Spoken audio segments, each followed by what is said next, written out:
গতকাল রাতে ৮টা থেকে অভিযান শুরু করে আমাদের 10টা পর্যন্ত অভিযান চলে। এর একটা প্রেক্ষাপট আছে। গত 14 তারিখ 14 সেপ্টেম্বর চাঁদগাঁয়ের খাজা রোডস্থ একজন অসহায় মানুষ আকবর গার্মেন্টসে চাকরি করে, খুবই অসহায়। তার একটি ভিভো মোবাইল ফোন চুরি হয়ে যায় ঘর থেকে। সে অনেক খোঁজাখুঁজি করেছে, করে কারো পরামর্শে আমাদের দ্বারস্থ হয়েছে। 14 সেপ্টেম্বর থেকে গতকাল পর্যন্ত আমাদের অফিসার বিভিন্নভাবে কাজ করে। ডিজিটাল প্রযুক্তি, ম্যানুয়াল প্রযুক্তি সবকিছু ইউজ করে গতকাল রাতে আমাদের এই টিমটি কোতোয়ালি থানা এলাকার পুরাতন রেল স্টেশনের সামনে, পুরাতন হকার্স মার্কেট আছে এখানে জিয়ারপুর থানার সামনে, সেখান থেকে পেশাদারী মোবাইল চোর চক্রের, ছিনতাইকারী চক্রের সদস্য সুহেলকে গ্রেপ্তার করে তার কাছ থেকে 48টি মোবাইল উদ্ধার করে এবং সেখানে আমাদের সেই নীরব একদম অসহায় সেই ভিকটিম আকবরের মোবাইলটি পাওয়া। তার অভিযোগের যে আইনি নাম্বারটা ছিল সেই আইনি নাম্বারটা আমরা শনাক্ত করি, সেই মোবাইল আমরা উদ্ধার করি।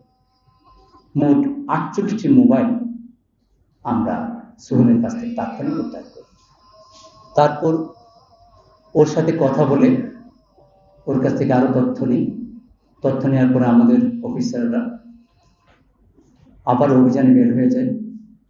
চৈতন্যগড়ির কবরস্থানের পাশে গনি বেকারির পাশে ইয়াসিন ভিলা আছে একটা, ওটার 5 তলা থেকে যেখানে ওর বাসা, সেখান থেকে আমরা আরো 2 জনকে গ্রেপ্তার করি। এবং মজার ব্যাপার হচ্ছে ওই 2 জন একটা ব্যাগে করে 100টি মোবাইল ফোন নিয়ে এসেছে তার কাছে বিক্রি করবে। আমরা ওই 2 জনকে গ্রেপ্তার করি। একজনের নাম রাকিব, একজনের নাম ইয়াসিন। সেখানে 100টি মোবাইল ফোনের পাশাপাশি আমরা দুটি SLR ক্যামেরাও উদ্ধার করি, অত্যন্ত দামি। প্রথম যে আসামি আমরা গ্রেপ্তার করি সোহেল, তার বিরুদ্ধে কোতোয়ালি থানায় এই বছর ফেব্রুয়ারি মাসে আরেকটা মোবাইল চুরি সংক্রান্ত মামলা আছে। বসুন্ধরা টিস্যু, অশুদ্ধতার বিরুদ্ধে এক বিন্দুও ছাড় নয়। সে পেশাজীবী চোর, আর বাকি 2 জনও তাদের সাথে সংশ্লিষ্ট। প্রথম জন সোহেলের বাড়ি হচ্ছে কিশোরগঞ্জ, দ্বিতীয় জন রাকিব তার বাড়ি সন্দ্বীপ, তৃতীয় জন ইয়াসিন তার বাড়ি ফেনী। তারা বিভিন্ন ধরনের চোরকে তার লালন পালন করে। তাদের মুখ থেকে আমরা আরো কিছু চোরের সন্ধান পেয়েছি। এই ডিভাইসগুলো, মোবাইল ফোনের ক্যামেরার যারা প্রকৃত মালিক আছে, আপনাদের মাধ্যমে আমরা অনুরোধ করতে চাই প্রত্যেকে তাদের যথাযথ কাগজপত্র নিয়ে, NID নিয়ে, এবং যার ফিঙ্গারপ্রিন্ট আছে পাসওয়ার্ড সে আসবে, পাসওয়ার্ড নিয়ে আগামী, আজকে হচ্ছে 19 তারিখ, 20, 21, 22, 23, এই 3 দিন আমাদের ডিবি বন্দর কার্যালয়ে উপস্থিত হবে। সকাল 10টা থেকে সারাদিন আমরা থাকবো। 21, 22, 23 মনসুরাবাদ ডিবি কার্যালয়ে উপস্থিত হবে। এই 3 দিন আমরা ওনাদের সাথে কথা বলবো।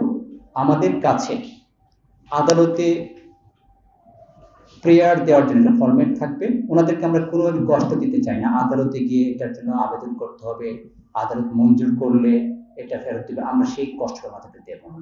এমনি ওনারা কষ্টে আছেন। আমাদের অফিসে ওই ফর্মটা, দরখাস্তটা প্রিন্টেড থাকবে, ফাঁকা থাকবে আইনি নাম্বার, মোবাইল সেট নামটা। ওনারা গিয়ে পূরণ করে স্বাক্ষর করে দিয়ে আসবেন। আমরা আদালতে প্রেরণ করে অর্ডার নিয়ে ওনাদেরকে ফোন করে মোবাইলটা আমাদেরকে বুঝিয়ে দিতে চাই।